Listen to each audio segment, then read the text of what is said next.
این جلسه میخوایم با همدیگه در مورد حذف کردن دیتا از تیبلمون صحبت کنیم و اینکه میخوایم خود تیبل هم حتی به کلی از دیتابیسمون حذفشون کنیم. خب اول وارد دیتابیسمون میشیم. خب من اینجا 3 تا کلمه کلیدی براتون نوشتم که تک به تک اینا رو با همدیگه چک میکنیم. خب اولیش اینه که اولیش دیلیته. ما برای اینکه بخوایم یه دونه مثلا یه دونه ردیف هامون، یه دونه از دیت هایی که داخل تیبلمون هست رو پاک کنیم، از دیلیت استفاده میکنیم. حالا به چه شکلی؟ این شکل می‌نویسیم دیلیت، کلمه که دیلیت رو می‌نویسیم فرام، میگیم از چه چیزی میخوایم پاکش کنیم، میگیم از مثلا کاستمر 1. خب ما کاستمر 1 رو اینجا ببینیم. اگه اینجا ببینیم، بله، خب اگه اینجا ما کاستمر 1 رو ببینیم، می‌بینیم که اینجا این دیتا هاشه. اگه من اینجا هیچ شرطی براش نذارم، میاد این کل این دیتا ها رو برای من پاک میکنه. به کلی همه اینا نیست و نابود میشن. خب من این کار نمیخوام بکنم، میخوام براش شرط بذارم، بگم اونایی که مثلا آیدیشون مثلا آیدی 6 یا مثلا آیدیشون 4 که مثلا اینجا 2 تا 3 تا آیدی 4 اینجا وجود داره. خب میگم آیدی مساوی با 4. من این رام بگیرم، یه 3 تا رو افکت، یعنی 3 تا ردیف تغییر کرد که پاک شدن. در واقع اینجا میبینید که آیدی 4 پاک شده از اینجا. خب حالا اگه من این و رو نذارم، خب میاد به کلی همه رو از دم پاک میکنه. خب یعنی اگه اینو بردارم، میاد کل دیتا اینجا رو پاک میکنه و صفر میشه. خب این از اولی. خب حالا میریم سراغ ترانکیت. اگه تلفظش اشتباه نکنم، اگه هم کردم شما به بزرگواری خودتون ببخشید. خب اول ترانکیت رو می‌نویسیم. نوشتنش هم سخته ذره. خب اینجا ترانکیت تیبل. خب میگیم آقا ترانکیت تیبل، حالا اسم تیبلی که اینجا میخوایم رو بهش میدیم. می‌نویسیم مثلا کاستمر 3. خب امیدوارم که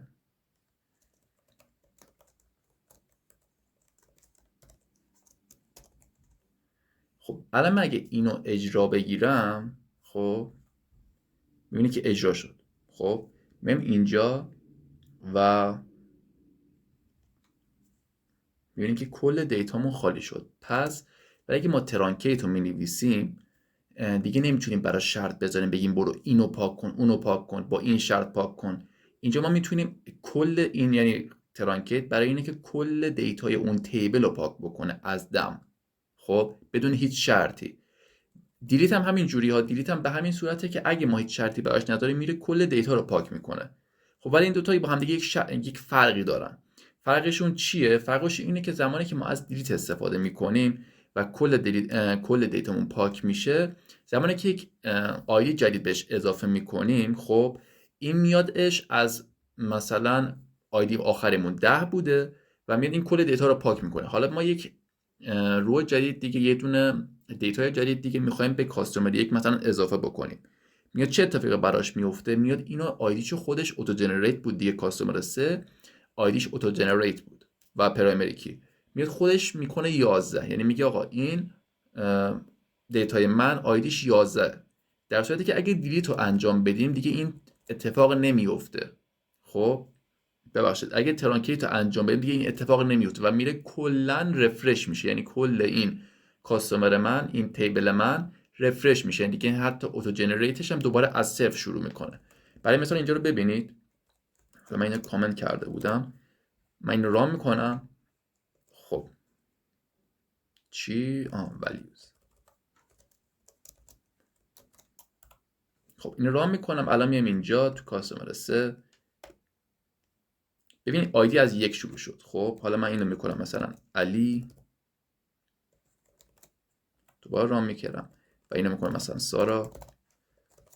ران میگیرم. اینو میکنم مثلا باران.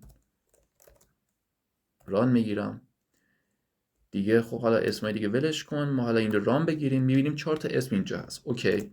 حالا من میام اینجا از دیلیت استفاده میکنم. خب الان گفتیم از زمانی که از دیلیت استفاده میکنیم، میره کل دیتا رو پاک میکنه، ولی این آیدی اوتو جنریت میمونه. این کشش پاک نمیشه.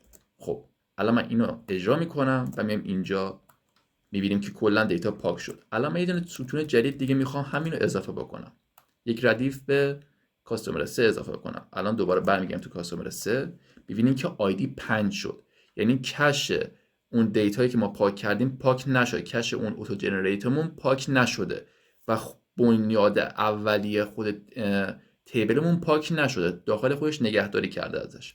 خب حالا اگه من بیام این کار انجام بدم، ترانکیت انجام بدم، ببینیم چه اتفاقی میفته. خب اینجا که دیتا کلا پاک میشه و حالا اگه بخوام یه رو دیگه اضافه کنم به این جدولم، اینجا اضافه میکنیم و اینجا نگاه میکنیم، میبینیم که اینجا باران با آیدی 1 اومده. یعنی چی؟ یعنی رفته کلا دیتا رو از اول میشه گفت ساخته، همون دیتا با کل جزئیاتی که بوده و کشش رو پاک کرده و یک دیتا کاملا، یک تیبل کاملا جدید به ما داده که با همون چیزی که ما میخواستیم ازشه. پس چی شد؟ اینجا تنها فرقش اینه که این آیدی اینجا از 0 شروع میشه، زمانی که از 1 شروع میشه زمانی که ما از ترانکت استفاده میکنیم، تا زمانی که از دیلیت استفاده میکنیم این اتفاق نمیفته و فقط میره دیتا رو پاک میکنه و دوباره اوتو جنریتور میمونه و از عدد آخری که بوده شروع میکنه که همونجوری که دیدین مثلا آخری 4 بود و یه دیتا رو دیلیت کردم کلش رو و یه دونه بهش اضافه کردم، آیدی شد 5، در صورتی که تو ترانکت میشه آیدیش 1 اگه چیزی اضافه کنیم. خب این دوتا برای پاک کردن دیتا از دیتابیسمونه. حالا مثلا اینجا ما کاستومر 2 داریم که دوتا تیبل داخل خودش هست، دوتا دیتا داخل خودش داره. ما میخوام کل این جدول رو با جاش پاک کنم، هر چیزی که توش داره و خودش هم میخوام پاک کنم. باید از کلمه دراپ استفاده کنیم، کلمه کلیدی دراپ و اسم تیبل دراپ تیبل. حالا اسم تیبلی که میخوایم اینجا بهش میدیم کاستومر 2.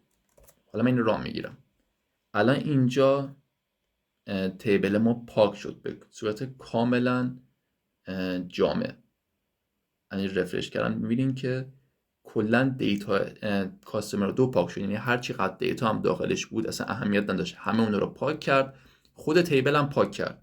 این کاری که دراپ تیبل انجام میده برای پاک کردن کل جدولمونه. خب امیدوارم که تا اینجای کار تونسته باشم به شما قدری علم اضافه کرده باشم. خیلی ممنونم که تا اینجا کار با من همراه بودین. فعلا خدا نگهدار.